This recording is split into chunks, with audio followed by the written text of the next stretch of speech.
안녕하세요. 오늘도 주님 안에서 믿음으로 꽉 찬 알곡이 되기 위해 성경 묵상의 시간을 허락하신 하나님께 감사와 영광을 올려드립니다.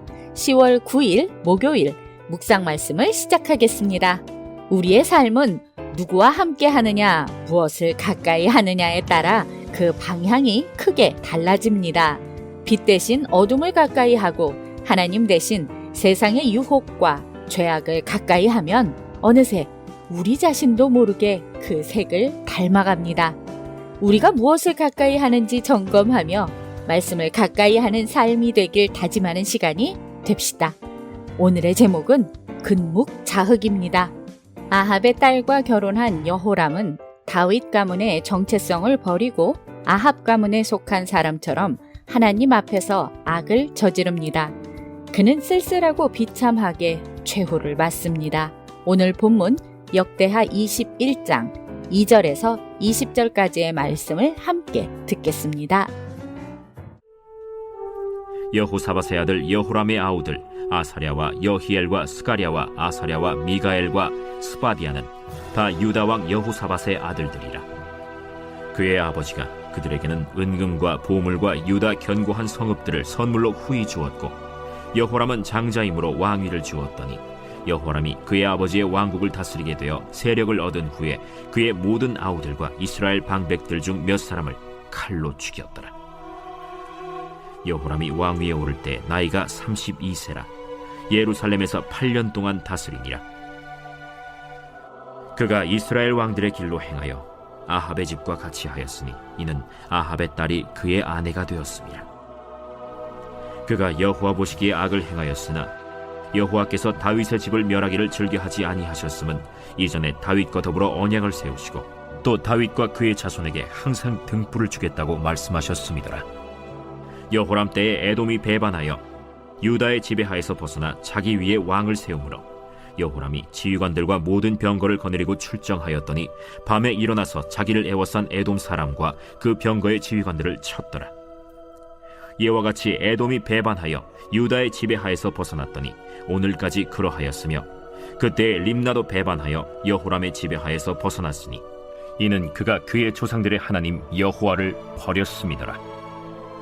여호람이 또 유다 여러 산에 산당을 세워 예루살렘 주민으로 음행하게 하고 또 유다를 미혹하게 하였으므로 선지자 엘리야가 여호람에게 글을 보내어 이르되, 왕의 조상 다윗의 하나님 여호와께서 이같이 말씀하시기를, 내가 내 아비 여호사밧의 길과 유다 왕 아사의 길로 행하지 아니하고 오직 이스라엘 왕들의 길로 행하여 유다와 예루살렘 주민들이 음행하게 하기를 아합의 집이 음행하듯 하며 또 내 아비 집에서 너보다 착한 아우들을 죽였으니 여호와가 내 백성과 내 자녀들과 내 아내들과 내 모든 재물을 큰 재앙으로 치시리라.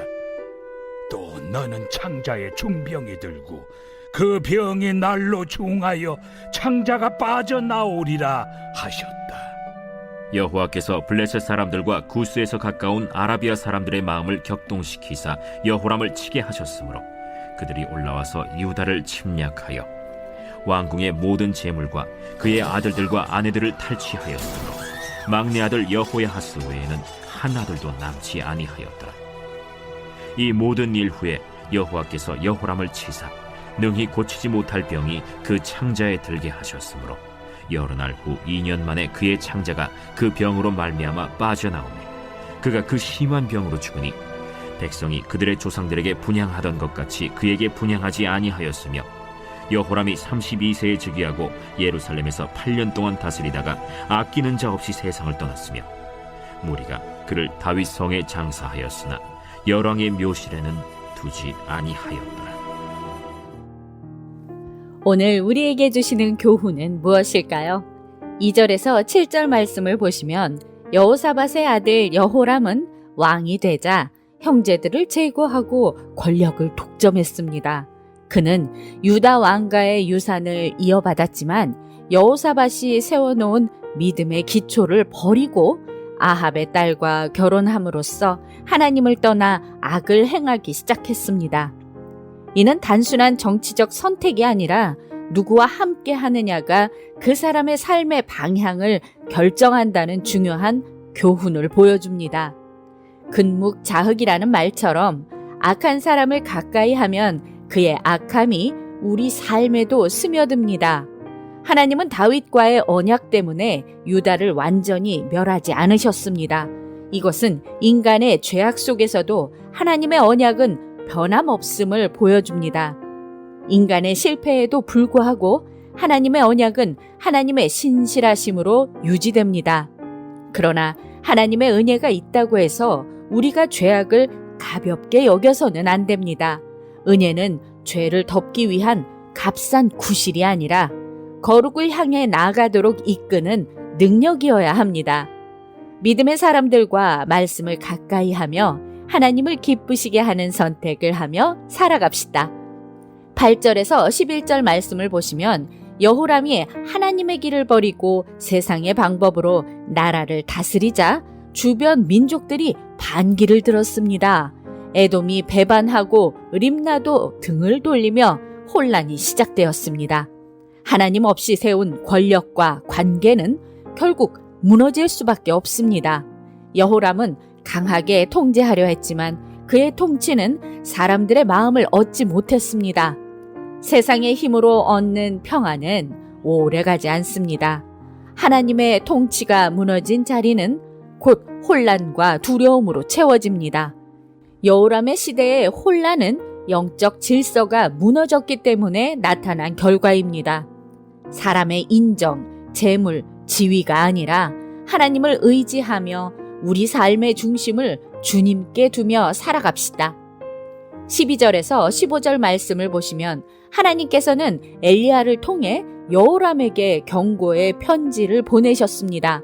그러나 그는 돌이키지 않았고 그 결과 가정과 나라가 무너지고 자신의 육체에도 심각한 질병이 찾아왔습니다. 하나님의 말씀은 회복의 기회를 주시기 위한 경고입니다. 하지만 그 경고를 무시하면 말씀은 심판으로 다가옵니다. 하나님의 심판은 단순한 징벌이 아니라 돌이키게 하려는 하나님의 은혜로운 행동입니다. 그러나 인간이 끝까지 완고하게 버티면 결국 하나님은 그를 그 완고함 속에 내버려 두십니다. 말씀을 대할 때 두려움으로가 아니라 겸손과 순종으로 반응해야 합니다.